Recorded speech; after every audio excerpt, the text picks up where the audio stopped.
नमस्कार दोस्तों, my name is S के यादव। आज के इस वीडियो में मैं आपके साथ बात करूंगा एसएससी सीजीएल 2022 का जो आपका डॉक्यूमेंट वेरिफिकेशन होगा उसमें आपको OBC, EWS, SC, ST certificate कैसा होना चाहिए। यदि आपका सर्टिफिकेट क्रूशियल डेट के बाद का है तो क्या इशू हो सकती है। जैसे कि आपको पता है कि अब आपका जो डॉक्यूमेंट वेरिफिकेशन होगा वो एसएससी नहीं कराएगी।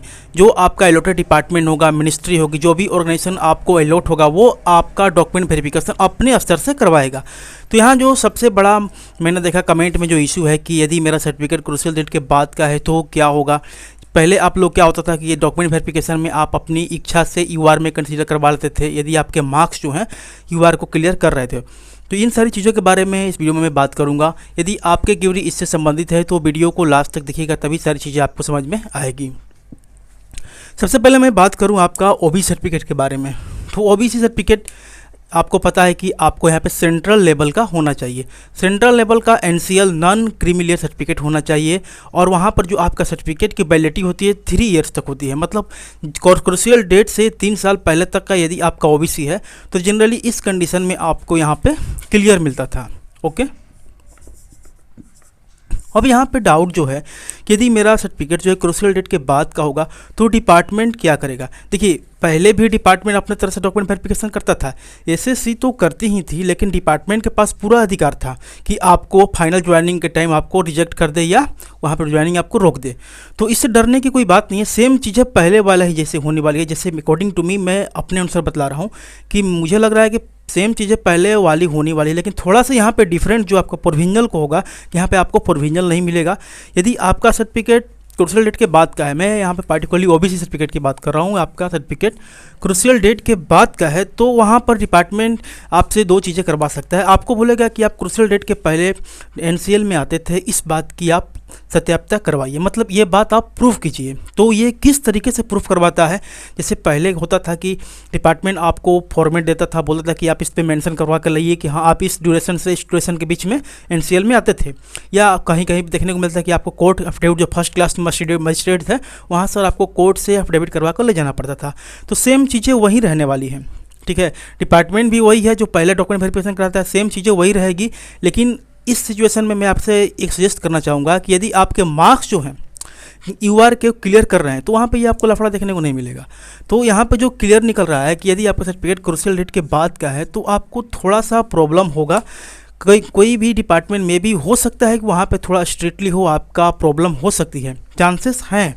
लेकिन यहाँ पर अभी तक किसी भी कैंडिडेट्स को, यहाँ पे प्रोविजनल कैंडिडेट्स को किसी भी कैंडिडेट्स का ज्वाइनिंग नहीं रोकी गई है। जैसे कि सुप्रीम कोर्ट का ऑर्डर जारी हुआ था उसी के अकॉर्डिंग यहाँ पर किसी भी कैंडिडेट्स की ज्वाइनिंग जो अभी तक किसी भी डिपार्टमेंट ने नहीं रोकी है। ओके, आगे क्या होगी ये चीज़ें अनुमान लगा के आधार पर बताई जा सकती है।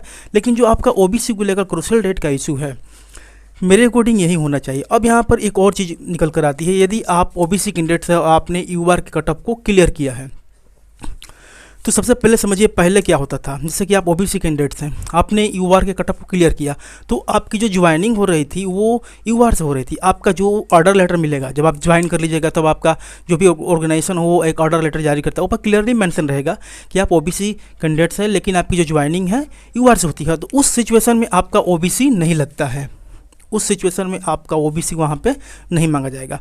यदि आप यूआर कैटेगरी से सिलेक्टेड हो रहे हैं, आपने किसी भी तरह का एज रिलैक्सेशन नहीं लिया है और आपका मार्क्स जो है यूआर को क्लियर कर रहा है तो आपका ओबीसी का लफड़ा ही खत्म हो जाएगा, आपको यूआर से सिलेक्शन हो जाएगा, ठीक है।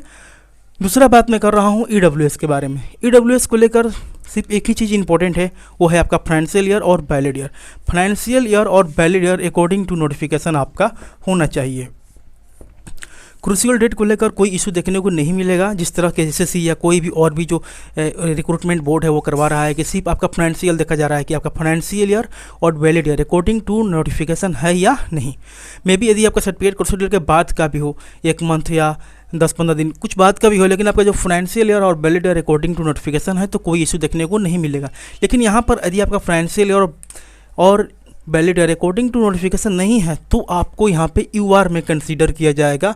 और यदि आप यूआर के कटऑफ को क्लियर नहीं कर रहे हैं, आपके मार्क्स जो हैं यूआर के कटऑफ क्लियर नहीं कर रहे हैं तो आपको वहाँ पे दिक्कत हो सकती है। मे भी हो सकता है कि आपको रिजेक्ट कर दिया जाए। तो अपकमिंग जो भी वैकेंसी, जैसे कि सीएचएसएल की वैकेंसी आने वाली है, यदि आपका ईडब्ल्यूएस अभी तक बना नहीं है जैसे कि आप और आपको लग रहा है कि फ्यूचर में आप बिजी हैं, आप नहीं बनवा पाइएगा, तो आप अपने ऊपर कॉन्फिडेंट है तो आप यूआर से फॉर्म को अप्लाई करें। ठीक है, तो ईडब्ल्यूएस को लेकर यही चीज़ें है कि आपका फाइनेंशियल ईयर और valid year according to notification होनी चाहिए। अब मैं यहाँ पे बात करूँ SC ST का। देखिए SC ST के लिए भी क्रूशियल डेट वहाँ पे मेंशन किया गया है कि आपका जो सर्टिफिकेट है क्रूशियल डेट का पहले का होना चाहिए। तो यहाँ पर SC ST जो यहाँ पे कैटेगरी के जो कैंडिडेट्स हैं उनकी कोई वैलिडिटी नहीं होती है, जैसे कि कितना भी पुराना सर्टिफिकेट हो। क्योंकि यहाँ पर देखिए OBC में क्या होता था कि आपका जो NCL होता था, नॉन क्रीमिलियर, वहाँ पर आपकी इनकम की एक बॉन्डिंग थी, कितना इनकम एनुअली होना चाहिए, लेकिन यहाँ पर इनकम की कोई बॉन्डिंग नहीं होती है। तो यहाँ पर जो सर्टिफिकेट जो आपका होता है लाइफ टाइम के लिए होता है, लेकिन यहाँ पर आपको जो क्रूशियल डेट है उसके पहले का होना चाहिए। पहले का कितना भी पुराना हो कोई मैटर नहीं करेगा, 3 साल 4 साल 5 साल, बहुत पुराना भी हो आपका एक्सेप्ट हो जाएगा। तो आपने कभी भी लाइफ में अपना SC SC सर्टिफिकेट बनवाया है, ठीक है, तो आपको यहाँ पे काम कर जाएगा। ये था OBC EWS और SC ST का आपका कंप्लीट क्रूशियल डेट केस। जो आपका क्रूशियल डेट था 13 अक्टूबर 2022 था, ये आपको पता है। अब यहाँ पे प्रोविजनल का जो लफड़ा है वो बिल्कुल हट चुका है। अब आपको डॉक्यूमेंट वेरिफिकेशन प्रोविजनल नहीं मिलेगा, डायरेक्ट क्लियर ही मिलेगा। अगर आप प्रोविजनल नहीं है तो आपको UR या आपको रिजेक्ट, दो चीज़ ही आपको देखने को मिलेगा, या तो आपको UR में डाला जाएगा या आपको रिजेक्ट कर दिया जाएगा। प्रोविजनल का लफड़ा बिल्कुल ख़त्म हो चुका है। और एक चीज़ आपको ध्यान देनी चाहिए, जो आप सर्टिफिकेट है OBC EWS SC ST, कई सारे कैंडिडेट्स ऐसे होते हैं कि वे अपना स्टेट फॉर्मेट ही बनवा लेते हैं। देखिए स्टेट का अलग बनता है और आपका सेंट्रल का अलग बनता है। डिफरेंट स्टेट में आपके क्राइटेरिया डिफरेंट हो सकते हैं। जैसे कि क्राइटेरिया क्या होता है, बहुत सारे लोगों को पता नहीं होगा कि क्राइटेरिया क्या होता है। क्राइटेरिया जो आपके सर्टिफिकेट जो एक्ट लिखा रहता है, आप पढ़ेंगे ध्यान से देखिएगा, उसमें ईयर के साथ कुछ एक्ट लिखा रहेगा, वो आपका क्राइटेरिया होता है।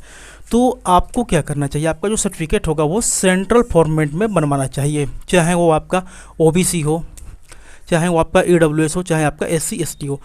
आप OBC सर्टिफिकेट सेंट्रल का कैसे बनवा सकते हैं, मैंने इसके रिगार्डिंग वीडियो ऑलरेडी अपलोड किया है।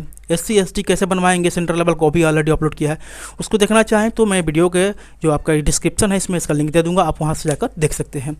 और मैं बात करूं लैंग्वेज को लेकर, तो लैंग्वेज को लेकर मैंने SSC को RTI किया था कि मेरा जो सर्टिफिकेट है, जनरली आप देखेंगे कि बिहार UP के कैंडिडेट का सर्टिफिकेट जो होता है हिंदी फॉर्मेट में होता है। तो मैंने RTI किया था कि मेरा जो सर्टिफिकेट है हिंदी में है, क्या ये एक्सेप्टेबल है या नहीं। तो RTI में क्लियरली मेंशन है, उसका वीडियो आप देखना चाहें तो वीडियो के डिस्क्रिप्शन में उसका वीडियो लिंक दे दूंगा, आप देख लेंगे कि आपका हिंदी फॉर्मेट का EWS OBC SC ST accept होगा या नहीं। फॉर्मेट को लेकर क्या इशू है, तो फॉर्मेट आपका सेंट्रल का होना चाहिए।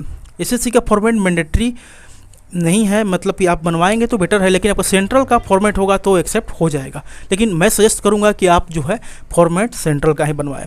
क्राइटेरिया के बारे में समझ गए। अब यहाँ पे एक और चीज़ निकल के आ रही है, इंश्योरेंस।